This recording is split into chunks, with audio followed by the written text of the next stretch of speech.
অবশ্যই ফুপিমা, তোমার এই গুপ্তচর তোমাকে সব খবর দেবে। শুভ্রার কথা শুনে সকলের কান্না এমনিতেই থেমে গিয়েছে, কিন্তু হৃদের কথা শুনেই হেসে ফেলে সবাই। শুভ্রা এবার এগিয়ে যায় ভাইদের দিকে। তোমরা কি বলেছিলে ভুলে গেছো? আমায় বলেছিলে তোমরা কান্না করবে না, তাহলে তোমাদের চোখে পানি কেন? যাও, একজনও কথা বলবে না আমার সাথে। গাল ফুলিয়ে ফেলে শুভ্রা। কান্না করার কারণে ফর্সা মুখ লাল হয়ে গিয়েছিল, তার উপর আবার গাল ফোলানোর কারণে ছোট বাচ্চাদের মতো লাগছে। চারজন একসাথে এসে জড়িয়ে ধরে শুভ্রাকে। ভেতর তাদের ভেঙে চুরমার হয়ে যাচ্ছে, কিন্তু বোনকে সঠিক মানুষের হাতে তুলে দেওয়ার আনন্দও হচ্ছে। দেখ, আমরা কান্না করছি না তো, গাল ফোলাতে হবে না আর। হাসে শুভ্রা। তার ভাইদের কিভাবে সামলাতে হয় সে খুব ভালো করেই জানে। বনি, আমাদের মতো এখন ওই মানুষগুলো তোর আরেকটা পরিবার, তাদের সম্মান এবং ভালোবাসায় কোনো কমতি রাখবি না। আমরা জানি আমাদের এসব বললেও হবে না, বললেও হবে। তুই তাদের প্রাপ্য সম্মান তাদের দিবি, কিন্তু একটা কথা মাথায় রাখবি, বিপদ এখনো কাটেনি। অবশ্যই তুই নিজেকে নিরাপদ রাখবি। আমরা জানি তোর মন্ত্রী মশাই তোকে আগলে রাখবে, তবুও নিজেকে নিজেই নিরাপদ রাখার চেষ্টা করবি। আমরা আছি সবসময় তোর পাশে। চারজন একসাথে এই কথাগুলো বলল শুভ্রাকে। জড়িয়ে ধরে ধীর কণ্ঠে বলার কারণে কেউ শুনতে পেল না তাদের কথোপকথন। শুভ্রা মিষ্টি হেসে তাদের থেকে বিদায় নিল। তারাও চোখে পানি, ঠোঁটে হাসি রেখে বিদায় দিল তাদের একমাত্র আদরের বোনকে। এখন থেকে যখন ইচ্ছে তখন কাছে পাবে না তারা তাদের বোনকে। ভাবতেই ভেতরটা চুরমার হয়ে যাচ্ছে তাদের। শুভ্রা আর আরহাম আলাদা একটা গাড়িতে, আর বাকিরা আলাদা আলাদা গাড়িতে। পরিবারের সবাইকে শান্ত করতে পারলেও এখন নিজেকে অশান্ত লাগছে শুভ্রার। চোখ থেকে পানি গড়িয়ে পড়ছে, নিঃশব্দে কান্না করছে সে। আদৌ কি সে কাছের মানুষগুলোকে আগলে রাখতে পারবে? তাকেই তো চারিদিকে থেকে বিপদে ঘিরে রেখেছে। ভাইয়েরা এতদিন তার ঢাল ছিল, ভবিষ্যতেও থাকবে, কিন্তু এখন নতুন পরিবেশে কিভাবে সে নিজেকে সামলাবে? হাজারো প্রশ্ন মাথায় ঘুরপাক খাচ্ছে শুভ্রার। আরহাম পাশে বসে এই শুভ্রাকে পর্যবেক্ষণ করছে। মেয়েটার চোখের পানি তার মোটেও সহ্য হচ্ছে না। শুভ্রার মাথা আলগোছে নিজের কাঁধে রাখে আরহাম। শুভ্রা বাধা দেয় না। এখন তার একটা ভরসাযোগ্য কাঁধের দরকার ছিল, যেটা তার মন্ত্রীমশাইয়ের। গোলাপ ফুলে সজ্জিত বিছানার ঠিক মাঝে শুয়ে আছে শুভ্রা। পাশেই আরহাম তার এক হাত নিজের দু হাতের মুঠোয় নিয়ে বসে আছে। এক দৃষ্টিতে তাকিয়ে আছে আরহাম শুভ্রার দিকে। মায়াবী মুখখানা এতটুকু সময়ে শুকিয়ে গেছে শুভ্রা। ঠোঁট জোড়া হালকা কালো হয়ে আছে। খোপা করে রাখা চুলগুলো খুলে চারিদিকে ছড়িয়ে ছিটিয়ে আছে। আরহামের চোখ থেকে দুফোঁটা পানি গড়িয়ে পড়ে শুভ্রার গালে। ছেলে মানুষের নাকি কাঁদতে নেই, কিন্তু আরহাম কোনোভাবেই নিজেকে নিয়ন্ত্রণ করতে পারছে না। আজ আবারও প্রিয় মানুষকে হারানোর ভয় তার মনে জেঁকে বসেছে। চোখ বন্ধ করে ফেলে আরহাম। চোখের সামনে ভেসে উঠছে 3 বছর আগের সেই কালো অতীত, তার ব্যর্থতা। ভাইয়া, তুমি পারোনি আমাকে বাঁচাতে। তুমি ব্যর্থ ভাইয়া, তুমি ব্যর্থ। জানো ভাইয়া, খুব কষ্ট হয় আমার। আমার শরীর খুব জ্বলে ভাইয়া। ওই ওষুধ লাগিয়ে দিবে ভাইয়া? আমি তো সহ্য করতে পারি না। তুমি না তোমার এই ছোট্ট বোনটার কষ্ট একটুও সহ্য করতে পারো না? আমি মরে যাচ্ছি ভাইয়া, ওরা পুড়িয়ে ফেলেছে আমাকে। নীলা বলে চিৎকার করে ওঠে আরহাম। ঘর সাউন্ড প্রুফ হওয়ায় সে আওয়াজ বাইরে যায় না। সে ব্যর্থ। ভাই হিসেবে সে একজন ব্যর্থ মানুষ, যে ব্যর্থতা তাকে 3 বছর কুরে কুরে খাচ্ছে। কিন্তু স্বামী হিসেবে সে ব্যর্থ হতে চায় না। আরহাম তাকায় নিজের দিকে। পাঞ্জাবির উপরের দিকের দুটো বোতাম ছিঁড়ে গেছে, গলার কাছে নখের দাগ বসেছে, হালকা রক্ত জমাট বেঁধেছে জায়গাগুলোতে। দীর্ঘ 31 বছরের অবিবাহিত জীবনের সমাপ্তি ঘটিয়ে একরাশ আশা নিয়ে বাসর ঘরে ঢুকলো আরহাম। বাড়িতে আসার পর শুভ্রাকে বরণ করে তার ঘরেই রেখে যাওয়া হয়েছে। ঘরের দরজা বন্ধ করে ঘুরে দাঁড়াতেই তার পাঞ্জাবির 2 হাতে খামচে ধরে শুভ্রা। শুভ্রার হাতের বড় বড় নখ বিঁধে যাচ্ছে আরহামের শরীরে, তাতে কোনো ভ্রুক্ষেপ নেই তার। সাপের মতো ফোঁস করে নিঃশ্বাস ছাড়ছে সে। ভূত দেখার মতো চোখ বড় বড় করে দেখেছে আরহাম শুভ্রাকে। কোথায় তাকে সালাম করবে তা না করে পাঞ্জাবি এভাবে ধরেছে। নিজের চোখকে বিশ্বাস করাতে পারছে না আরহাম। এতক্ষণ কোথায় ছিলেন আপনি? হ্যাঁ, কোথায় ছিলেন? ওই নেহার কাছে ছিলেন আপনি? কেন ছিলেন নেহার কাছে? কেন? জবাব দিন। আমাকে ভালো লাগে না আপনার? কি নেই আমার মধ্যে? আপনি কেন যাবেন ওর কাছে? কেন? আপনি আমায় বলুন। আপনি যাননি ওর কাছে, কি হলো বলুন। পাগল পাগল লাগছে শুভ্রার। মাথা ব্যথায় ছিঁড়ে যাচ্ছে তার, একই সাথে বুকেও ব্যথা অনুভব করছে। আরহামের পাঞ্জাবি খামচে ধরে একই কথা বারবার বলে যাচ্ছে, কেন গিয়েছিলেন আপনি ওর কাছে? টপ টপ করে চোখ দিয়ে পানি পড়ছে শুভ্রার, অসম্ভব পরিমাণে লাল হয়ে গেছে চোখ জোড়া। আরহাম ঠায় দাঁড়িয়ে আছে। আরহামের পাঞ্জাবি থেকে শুভ্রার হাতের বাঁধন আস্তে আস্তে খুলে যেতে শুরু করেছে। চোখ জোড়া বন্ধ হয়ে আসছে শুভ্রার। পড়ে যেতে নিলেই শুভ্রার নরম কোমর পুরুষালী হাতে চেপে ধরে আরহাম। শুভ্রা চোখ বন্ধ করে ফেলেছে। আরহাম আলগোছে কোলে তুলে নেয় শুভ্রাকে, বিছানায় শুয়ে দেয়। পাশে শুভ্রার এক হাত নিজের হাতের মুঠোয় নিয়ে বসে পড়ে সে। নিজেকে শান্ত করে আরহাম ইঞ্জেকশনের মাধ্যমে শুভ্রার শরীর থেকে কয়েক ফোঁটা রক্ত বের করে নেয়। একটা কাচের ছোট্ট শিশিতে ভরে ফোন করে কাউকে। অপর পাশের ব্যক্তির কথা শুনে আরহাম আলগোছে ঘর থেকে বের হয়। বাড়ির বাইরে এসে কাউকে দাঁড়িয়ে থাকতে দেখে তার হাতে তুলে দেয় শিশিটা। ছেলেটা চলে যায় শিশিটা নিয়ে। আরহাম যেভাবে বাইরে বেরিয়েছিল ঠিক সেভাবেই আলগোছে বাড়িতে প্রবেশ করে। সন্তর্পণে নিজের ঘরে ফেরে। বিছানায় শুয়ে থাকা শুভ্রার এক পাশে সে নিজেও শুয়ে পড়ে। অন্যদের মতো হয়তো আজকে তারও বাসরটা স্বাভাবিক হতো। ঘরে প্রবেশ করে ফুলে সজ্জিত বিছানায় লাল টুকটুকে শাড়ি পরা, এক হাত ঘোমটা টেনে লজ্জা মাখা মুখে বসে থাকতো তার বউ। আরহামের উপস্থিতি টের পেয়ে হয়তো সালামও করত। আরহাম বাধা দিয়ে বুকে জড়িয়ে নিত। হাজারো ভাবনার মাঝে শুভ্রার দিকে তাকিয়ে থাকতে থাকতেই কখন যে ঘুমিয়ে পড়ে আরহাম নিজেও টের পায় না। সকালে স্নিগ্ধ আলোয় চোখ খুলে শুভ্রা নিজেকে আবিষ্কার করে কারো প্রশস্ত বুকে। ধরফরিয়ে উঠতে নিলে দেখে সে তার মন্ত্রীমশাইয়ের বুকে। স্বপ্ন ভেবে নিজের হাতে চিমটি কাটে শুভ্রা, ব্যথা পায়। মনে পড়ে মন্ত্রীমশাই এখন তার ব্যক্তিগত পুরুষ। বারান্দার দরজা খোলা থাকায় সকালের মিষ্টি রোদ ভেতরে প্রবেশ করছে, আরহামের মুখের উপর পড়েছে। দেখে মনে হচ্ছে আরহামের মুখশ্রী থেকে আলো ছড়াচ্ছে। শুভ্রা আলতো হাতে স্পর্শ করে আরহামের মুখ। নড়ে চড়ে উঠে আরহাম, শক্ত করে জড়িয়ে ধরে শুভ্রাকে। ঘোর কাটে শুভ্রার, মাথাটা কেমন ঝিম ধরে আছে। রাতে ধারার মন্ত্রীমশাইয়ের বাসর ছিল মনে পড়তেই নিজের দিকে ভালোভাবে তাকায় শুভ্রা। না, কোনো পরিবর্তন দেখতে পেল না। রাতে তো সে বিছানায় বসে অপেক্ষা করছিল আরহামের। তারপর কি হয়েছিল কোনোভাবেই মনে করতে পারছে না। মনে করতে গেলেই মাথা ব্যথা অনুভব করছে। শুভ্রা ভাবে হয়তো কালকে সারাদিনের অত ধকলের কারণে এমন হচ্ছে। সাবধানতার সাথে আরহামের হাতের ভেতর থেকে ঠিক বের হয় শুভ্রা। আরহামের এত সুন্দর ঘুম কোনোভাবে ভাঙাতে চাইছে না সে। কাবার থেকে কাপড় নিয়ে ওয়াশরুমে চলে যায়। ফ্রেশ হলে হয়তো কিছুটা হালকা লাগবে। শুভ্রা যাওয়ার পরে চোখ খোলে আরহাম। সে এতক্ষণ জাগনাই ছিল। মৃদু হেসে আবারও চোখ বন্ধ করে শুয়ে থাকে। শাওয়ার নিয়ে লাল রঙের হালকা কাজ করা শাড়ি পরে বের হয় শুভ্রা। শাড়ি পরতে তার কোনো অসুবিধা হয় না, অভ্যাস আছে। ব্যালকনিতে টাওয়াল মেলে দিয়ে ড্রেসিং টেবিলের সামনে এসে বসে। আয়নায় ভালো করে নিজেকে দেখছে আর গতকাল রাতের কথা মনে করার চেষ্টা করছে।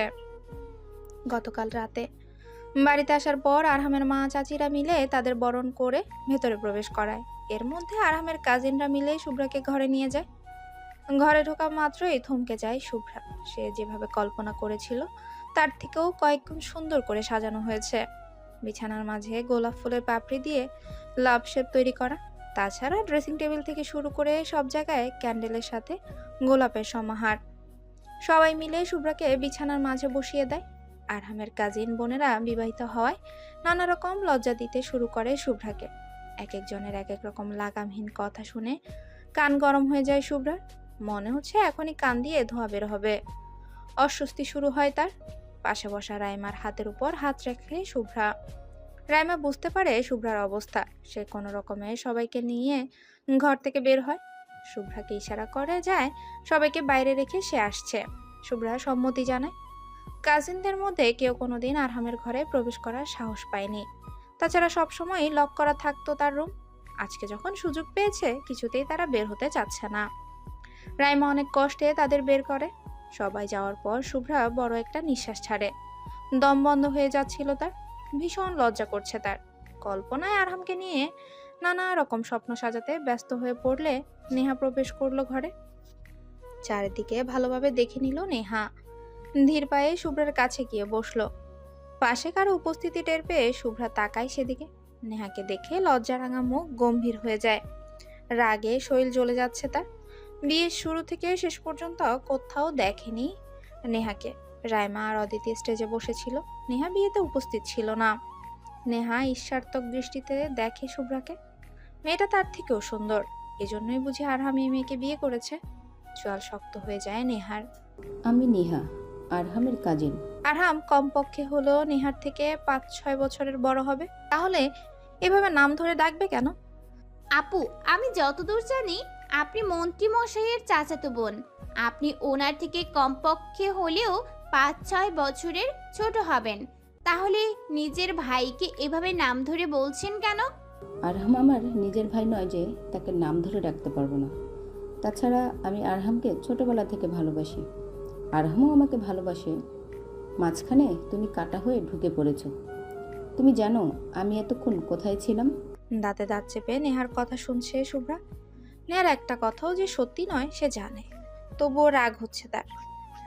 রাগ নিয়ন্ত্রণ করে মুচকে হেসে বলে, আচ্ছা বুঝলাম মন্ত্রী মশাই আপনাকে ভালোবাসে। যেহেতু এখন আমাদের বিয়ে হয়ে গেছে, তিনি এখন থেকে তার বউকে মানে আমাকে ভালোবাসবেন। তার মানে কি দাঁড়ালো?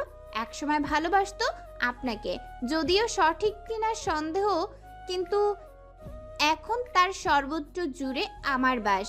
বুঝলেন? আমার জামাইয়ের বোন ননদিনী। নেহার নাক হালকা করে টেনে দেয় শুভ্রা। তাজ্জব বনে যায় নেহা। হাসে শুভ্রা। নেহার গা জ্বলে যাচ্ছে। এই মেয়ে, ননদিনী কাকে বলছো? আরহাম আমার, শুনেছো তুমি?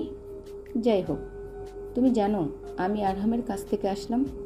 ইস, আমাকে ছাড়তেই চাচ্ছিল না।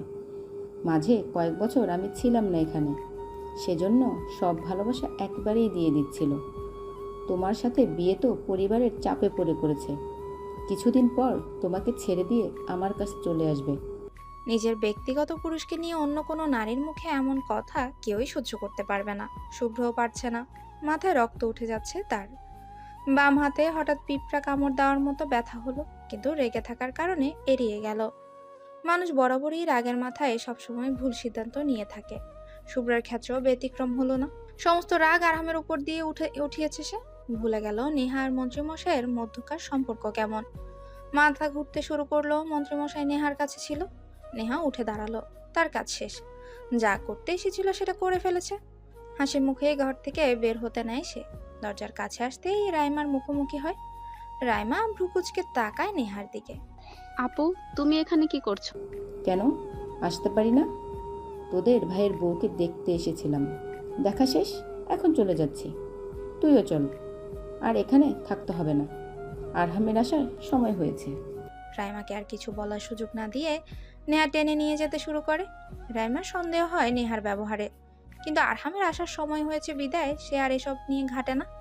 আর মনে করতে পারছে না শুভ্রা রাইমাদের ঘর থেকে বেরোতে দেখেছিল সে রাতে। তারপর কি হয়েছে, আরহাম কখন এসেছে, কিছুই মনে নেই তার। হাজার চেষ্টা করার পরও যখন মনে করতে পারলো না, বা তখন এক প্রকার বাধ্য হয়ে আরহামকে ঘুম থেকে জাগাতে শুরু করে। একমাত্র আরহামই তাকে সব বলতে পারবে। শুভ্রা আলতো হাতে আরহামের মাথার চুলে বিলি কাটতে কাটতে ডাকতে শুরু করেন। কিন্তু শুভ্রা কি জানতো, যখন সে রাতের কথা মনে করায় মগ্ন ছিল, তখন আরহাম তাকে মুগ্ধ নয়নে দেখেছে। সদ্য ফোটা পদ্ম ফুল দেখেছে আরহাম। সেই ফুলে শিরির ন্যায় পানি জমেছিল, স্নিগ্ধতার সাথে মুগ্ধতাও ছড়িয়েছিল। তখন তার মাথায় একটাই নাম এসেছিল, শুভ্রপরী। তার শুভ্রপরী।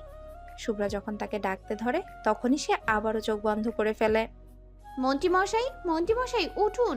এই যে মন্ত্রী মশাই, আরে উঠুন না। আরহাম শুভ্রাকে নিজের বুকের উপর টেনে জড়িয়ে নেয়। হা হয়ে যায় শুভ্রা। এই মন্ত্রী ঘুমের মধ্যেও তার সাথে কি শুরু করলো? আরহাম ঘুম জড়ানো গলায় বলে, ঘুমাতে দাও বউ, এত সকাল সকাল ডাকছো কেন? এমনিতেই রাতে তোমার জন্য ঘুমোতে পারিনি। আমার জন্য ঘুমাতে পারেননি মানে? কি করেছি আমি? আপনি উঠুন তো, আমাকে রাতে কি হয়েছে বলুন, আমার কিছু মনে পড়ছে না।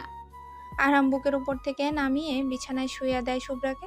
শুভ্রার দুপাশে হাত রেখে কেমন যেন ঘোর চাহনিতে দেখতে শুরু করে তাকে। চোখ পিটপিট করে শুভ্রা। মন্ত্রীর হাবভাব মোটেও সুবিধার লাগছে না তার কাছে। আরহামকে দু হাতে ধাক্কা দিয়ে বিছানায় ফেলে চটজলদি উঠে পড়ে সে। বাঁকা হাসে আরহাম। আপনি এমন কেন করছেন? সত্যি করে বলুন, রাতে কি হয়েছে? শুনবে নাকি প্র্যাকটিক্যাল দেখবে? ভ্রু নাচিয়ে বলে আরহাম। শুভ্রা দু হাতে মুখ চেপে ধরে। উল্টাপাল্টা চিন্তা তার মাথায় ঘুরপাক খাচ্ছে। উল্টাপাল্টা কিছু ভেবো না বউ, আমি ঘরে এসে দেখি ক্লান্ত থাকায় তুমি ঘুমিয়ে পড়েছিলে বউ। লজ্জা পায় শুভ্রা। আরহাম তার মনের কথা বুঝতে পেরেছে ভেবে, তাছাড়া কথায় কথায় বারবার বউ ডাকছে তাকে। অদ্ভুত এক ভালো লাগায় ঘিরে ধরেছে শুভ্রাকে। ঘরের বাইরে থেকে রাইমার ডাক শুনে শুভ্রা তাকায় ঘড়ির দিকে। সকাল 8টা বেজে গিয়েছে। নতুন বউ এখনো ঘর থেকে বের হয়নি। কে কি ভাববে। তাড়াতাড়ি করে ঘর থেকে বেরিয়ে পড়ে শুভ্রা। আরহাম স্বস্তির নিঃশ্বাস ছাড়ে। শুভ্রাকে যা বলেছে তাই বিশ্বাস করেছে। রাইমা শুভ্রাকে বিভিন্নভাবে লজ্জা দিতে ব্যস্ত। শুভ্রাও চুপচাপ হজম করছে। রাইমার সাথে সিঁড়ি দিয়ে নামতে নামতেই হঠাৎ বড় বড় শ্বাস নিচ্ছে শুভ্রা। একটুর জন্য একটা দুর্ঘটনা থেকে বেঁচে গেছে সে। কৃতজ্ঞতা দৃষ্টিতে তাকায় সামনে থাকা যুবকটির দিকে। চেনা চেনা লাগছে তার। তাকে না ধরলে হয়তো সে নিচে পড়ে যেত। আর তো মাত্র 5-6টা সিঁড়ি ছিল। হঠাৎ কিভাবে সে পড়ে যেতে ধরলো এখনো বুঝতে পারছে না। রাইমা ভয়াতুর হয়ে আছে। আরে ভাবি, সাবধানে হাঁটাচলা করবেন তো। কিঞ্চিত অবাক হলো শুভ্রা। তাকে ভাবি ডাকছে কেন? তার মানে ইনিও হয়তো তার মন্ত্রীমশাইয়ের কোনো কাজিন হবে। কিন্তু বিয়েতে তো দেখলো না। অবাক হচ্ছেন কেন ভাবি? ও আচ্ছা, আপনি তো আমাকে দেখেননি। আমি নিতুল, আরহাম ভাইয়ার একমাত্র চাচাতো ভাই। ধন্যবাদ ভাইয়া। শুভ্রার কথার বিপরীতে মুচকি হাসলো নিতুল। শুভ্রা দেখলো নিতুলের মুখ থেকে হাসি যাচ্ছেই না। আর রাইমা ছাড়া আরহামের কোনো কাজিন এখনো ঘুম থেকে ওঠেনি। রাত জেগে আড্ডা দেওয়ার কারণে হয়তো। তাছাড়া বাড়ির বড়রা সকলেই ড্রয়িং রুমে উপস্থিত। সবাই শুভ্রাকে ঘিরে দাঁড়িয়েছে। নীলিমা শিকদার উত্তেজিত হয়ে পড়েছেন। মা, তোর কিছু হয়নি তো? কোথায় ব্যথা পেয়েছিস? দেখে শুনে হাঁটতে পারিস না? এক্ষুনি কত বড় দুর্ঘটনা হয়ে যাচ্ছিল। মিতুল না ধরলে কি হতো বলতো? আর এত তাড়াতাড়ি তোকে উঠতে কে বলেছে? নীলিমা শিকদার শুভ্রাকে খুঁটিয়ে দেখছেন। চোখে পানি চিকচিক করছে। শুভ্রা অবাক চোখে দেখছে নীলিমা শিকদারকে। তার প্রতি একরাশ ভালোবাসা স্নেহ দেখতে পাচ্ছে। নীলিমা শিকদারকে শান্ত হতে না দেখে শুভ্রা জড়িয়ে ধরে তাকে। আন্টি দেখুন, আমার কিছু হয়নি। উনি তো ধরে ফেলেছেন আমাকে। আপনি উত্তেজিত হবেন না। নীলিমা শিকদার তড়িৎ নিজের কাছ থেকে আলাদা করে শুভ্রাকে। বড়সড় একটা ধমক দেয়। যা সর, সামনে আসবি না আমার। রাইমা, ওকে বল যেন আমার সাথে আর কথা না বলে। আন্টি আন্টি করে যাচ্ছে। একমাত্র ছেলের কি বিয়ে দিয়েছি, ছেলের বউয়ের মুখে থেকে আন্টি শোনার জন্য? এর আগে একবার বলেছিলাম আমাকে আন্টি না বলতে। বলে দে যে ওর আন্টি হয় তার কাছে যেতে, আমাকে যেন না আসে। রাগে গজগজ করতে করতে রান্নাঘরে চলে গেলেন নীলিমা শিকদার। শুভ্রা ভ্যাবলার মতো তাকিয়ে আছে। শাশুড়ির হঠাৎ এমন রেগে যাওয়ার কারণ মাথায় ঢুকলো না তার। সবার দিকে তাকাতেই দেখলো সবাই হাসছে। এতে আরো বিভ্রান্তিতে পড়ে গেল শুভ্রা। সে কি করলো? সে কি কোনো ভুল করেছে? কিরে রাইমা, আন্টি ওভাবে রেগে গেল কেন? আমি কি কোনো ভুল করেছি? শুভ্রার মাথায় চাটি মারে রাইমা। বুদ্ধিমতী শুভ্রা এতটুকু বুঝতে পারলো না। মামিমা তোকে আগেই বলেনি ওনাকে মা বলে ডাকতে? তাহলে আন্টি ডাকছিস কেন? আন্টি ডাকার কারণেই অমন করলো। রাগ করেনি, তোর উপর অভিমান করেছে। হয়তো কারো প্রতিচ্ছবি তোর ভিতরে দেখতে পেয়েছে। জিভে কামড় দেয় শুভ্রা। এর আগে যে আন্টি বলার কারণে ধমক খেয়েছিল সে ভুলেই গিয়েছে। সবার দিকে একবার তাকিয়ে দ্রুত পায়ে রান্নাঘরের দিকে যেতে শুরু করে সে। ইস, শ্বশুরবাড়িতে প্রথম দিনই শাশুড়ি মাকে রাগিয়ে দিয়েছে। শুভ্রার যাওয়ার দিকে তাকিয়ে হাসছে সবাই। রাইমা ছাড়া সব মেয়েরা ওরা রান্নাঘরে গিয়েছে। বাড়ির উপস্থিত পুরুষরা সোফায় বসে আছে। সবাইকে সরে যেতে দেখে রাইমা তাকায় সিঁড়ির দিকে। নিচ থেকে 5 নম্বর সিঁড়িটাতে তেল জাতীয় কিছু দেখতে পায় সে। হাত দিয়ে দেখতেই শিওর হয় সত্যিই তেল। অবাক হলেও কোনো প্রকার প্রতিক্রিয়া ছাড়া সকলের সাথে সোফায় গিয়ে বসে। নিজেকে স্বাভাবিক করে বলে, রান্নাঘরে সবাই মিলে সকালের নাস্তা তৈরিতে ব্যস্ত হয়ে পড়েছে। শুভ্রা এসে নীলিমা শিকদারকে পেছন থেকে জড়িয়ে ধরে। নীলিমা শিকদার প্রথমে হকচকিয়ে গেলেও যখন বুঝলো তাকে শুভ্রা জড়িয়ে ধরেছে তখন মুচকে হাসলো। আমি না বলে আসলাম কেউ যেন আমার কাছে না আসে। তাহলে আসলো কেন? মা, থেমে গেল নীলিমা শিকদারের হাত। কি অদ্ভুত সে এক অনুভূতি তার মাতৃত্বকে আবারও নাড়িয়ে তুলল। কত বছর পর সে আবারও অনুভব করলো হোক না সেটা ছেলের বউয়ের মুখ থেকে, কিন্তু ডাক তো একই। ঘুরে দাঁড়ালেন তিনি, আলতো হাতে শুভ্রার গাল স্পর্শ করলেন। চোখে অশ্রুর সাথে অনির্দিষ্ট ভালোবাসা প্রকাশ পাচ্ছে তার। আর কোনো দিন আন্টি ডাকলে সত্যিই কি আমি তোর সাথে কথাই বলবো না, আর কোনো আপনি আপনি করবি না। আচ্ছা আন্টি। আরে না, আচ্ছা মা। রান্নাঘরে সবাই হাসলো শুভ্রার কথা শুনে। নীলিমা শিকদার মিছিমিছি রাগ দেখানোর ভান করলেও হেসে ফেললেন। শুভ্রা শাশুড়ির এমন ভালোবাসাতে, ভালো মানুষিতে খুব বেশি অবাক হলো না, কারণ সে জানে সব শাশুড়ি একরকম হয় না।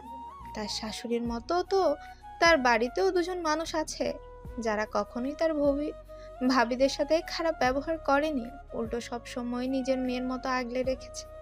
শুভ্রা সব সময় চাইতো তার শাশুড়ি যেন তার বড় মাদের মতো হয়। তার চাওয়া পূরণ হয়েছে। আজ কত বছর পর কাউকে মা ডাকতে পেরে কেমন সুখ সুখ লাগছে শুভ্রার।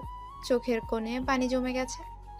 তোমাদের শাশুড়ি বৌমার ভালোবাসা শেষ হলে এখন রান্না শেষ করি। আমি একটা ছেলের বউ পেয়েছি যে কিনা ভালোবাসা তো দূর, সারাদিন ঝগড়া করে আমার সাথে। দেখে শেখো শাশুড়িকে কিভাবে ভালোবাসতে হয়। মিথ্যে রাগ দেখিয়ে বলল আরিফা তালুকদার।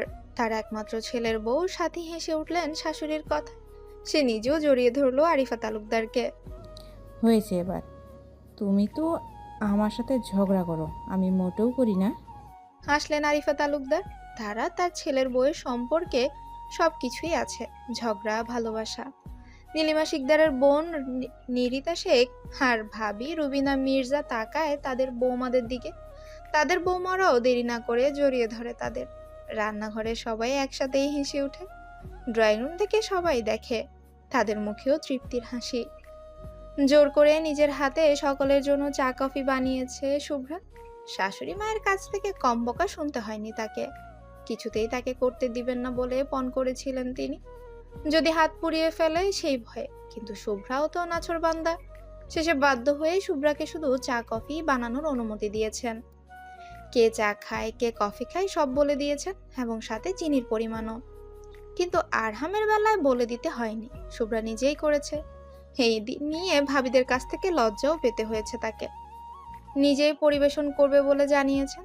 এতক্ষণে ড্রয়িং রুমে প্রায় সবাই উপস্থিত হয়েছে, শুধু নেহা, আরহাম আর বাড়ির বাচ্চারা বাদে। নেহাকে উপস্থিত না দেখে বাঁকা হাসে শুভ্রা। সবাইকে তাদের নির্দিষ্ট চা কফি দিয়ে দেয়। অনেক সুন্দর হয়েছে বৌমা, এতদিনে মনে হচ্ছে ভালো কোনো স্বাদ পেলাম। এতদিন এক চা খেতে খেতে অবস্থা খারাপ ছিল, আজ মনটা জুড়িয়ে গেল। নীলিমা শিকদার চোখ গরম করে তাকায় আসাদ শিকদারের দিকে।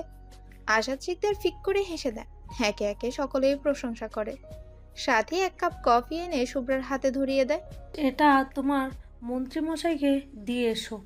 নতুন বউ তুমি, তবুও তোমাকে কাজ করতে বলছি। যেহেতু তুমি বানিয়েছো তাই তুমি দিয়ে এসো। প্রতিদিন তো মামিমা দেয়, আজকে না হয় তুমি যাও। চোখ টিপে বলে সাথী। শুভ্রা যেতে না চাইলে জোর করে পাঠিয়ে দেয়। আরহাম সবেমাত্র শাওয়ার নিয়েছে, শার্টলেস হয়ে আছে, চুল থেকে টপ টপ করে পানি পড়ছে। বিছানার উপর টাওয়াল রেখে দাঁড়ায় ড্রেসিং টেবিলের সামনে। দৃষ্টিতে আবদ্ধ হয় গলার কাছে থাকা ক্ষতগুলো। হাত বুলায় সেগুলোর উপর। শুভ্রার বড় বড় নখের উপর তার প্রচন্ড রাগ হচ্ছে। বিনা কারণে কিভাবে ক্ষত করেছে মেয়েটা? এগুলো তো অন্য কারণেও করতে পারতো। শুভ্রা হাতে কফির মগ নিয়ে দরজায় পাসওয়ার্ড দিচ্ছে। কফির মগটার দিকে যতবার তাকাচ্ছে ততবার পেট ফেটে বমি আসতে চাচ্ছে। মিষ্টিবিহীন এই তেতোগুলো খাবে তার মন্ত্রীমশাই? ছি, এজন্যই হয়তো কফির মতোই হয়েছে তেতো। ঘরে ঢুকে চোখগুলো রসগোল্লার নয় বড় হয়ে গেছে শুভ্রা। মোহিত হয়ে দেখছে আরহামকে। প্রতিদিন জিম করা আরহামের সিক্স প্যাকওয়ালা বডি। আরহামের বুকের বাঁ পাশের তিলটা অদ্ভুতভাবে টানছে শুভ্রাকে।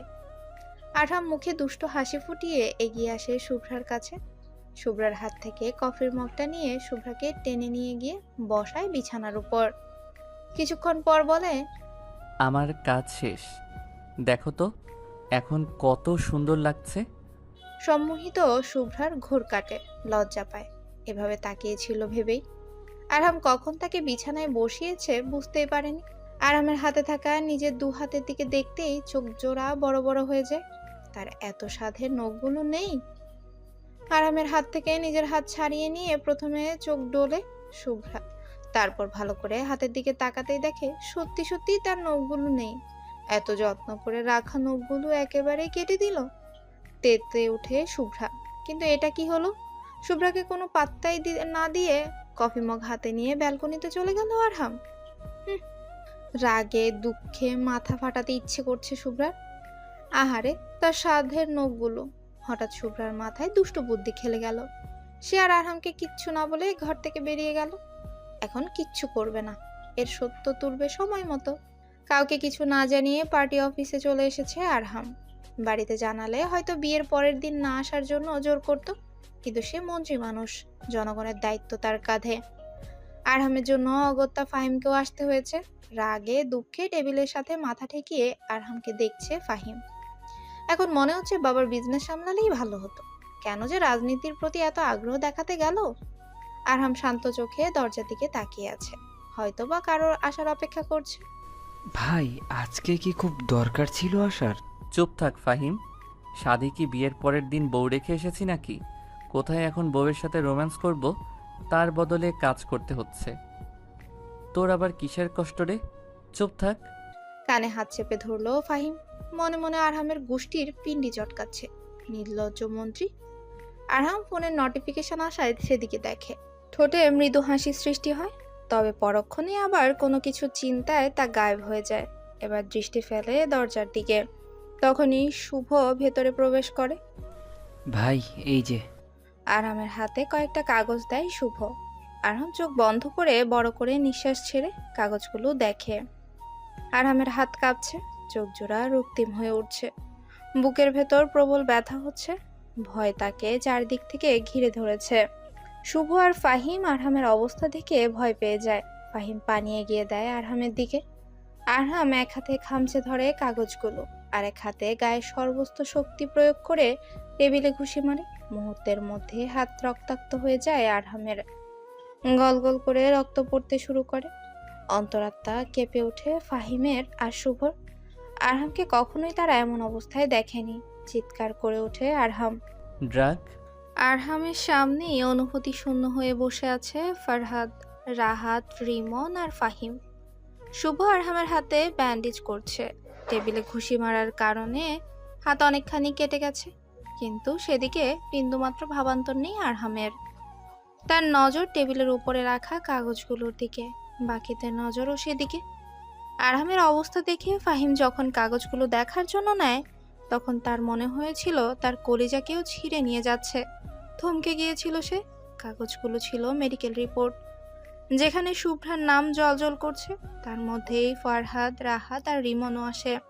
আরহাম তাদের ডেকেছিল জানতো না ফাহিম। তারাও এসে দেখার পর থেকে অনুভূতি শূন্য হয়ে বসে আছে। এসব দেখানোর জন্য বুঝি আরহাম তাদেরকে ডেকেছে। তার মানে আরহাম আগে থেকেই জানতো তাদের চার ভাইয়ের অবস্থা একই রকম। মাথায় তাদের প্রশ্নের মেলা জমেছে। কিভাবে তারা এত কেয়ারলেস হতে পারলো নিজেদের কলিজার বোনের প্রতি? আরহাম টেস্ট না করালে হয়তো জানতেই পারতো না। তাদের পরিবারে আর কোনো মেয়ে না থাকায় শুভ্রাকে ছোট থেকে আগলে রেখেছে তারা। ভাই বোনের সম্পর্কে যতটা ভালোবাসা, শ্রদ্ধা, সম্মান থাকা দরকার, তার থেকেও কয়েক গুণ বেশি তাদের মধ্যে। একে অপরের সমস্যা বলার আগেই বুঝে যায় তারা। যে কোনো বিপদে একে অপরের পাশে থাকা। কেউ সামান্য অসুস্থ হলেও চিন্তায় রাতের ঘুম উড়ে যেত তাদের। সেই বোনের প্রতি কিনা তারা অসতর্কতা হয়ে পড়েছিল। ভাইয়া দেখছো, এটাই সেই ড্রাগস যার জন্য বৌনিকে হারাতে বসেছিলাম। কতই না কষ্ট সহ্য করেছিল আমাদের ছোট বৌনি। নিজের চোখে দেখেছিলাম সব কিছু। এখনও সেই সময়গুলোর কথা ভাবলে ভয়ে গা শিউরে ওঠে। এত কষ্ট করে সব কিছু সামলানোর পরেও দেখো আবার সেই অতীতের পুনরাবৃত্তি হলো। আমার এতটা কেয়ারলেস কিভাবে হলাম ভাইয়া? বনি আবারও সেই অসহ্য ব্যথায় ছটফট করছে, কিন্তু আমরা কিছুই করতে পারিনি। কাকাই চাচিমাকে দেওয়া কথা রাখতে পারিনি আমরা ভাইয়া। আমাদের অসতর্কতার জন্য আবারও বৌনিকে কষ্ট পেতে হলো। আমাদের জন্য বারবার বৌনির জীবনে অন্ধকার নেমে আসে।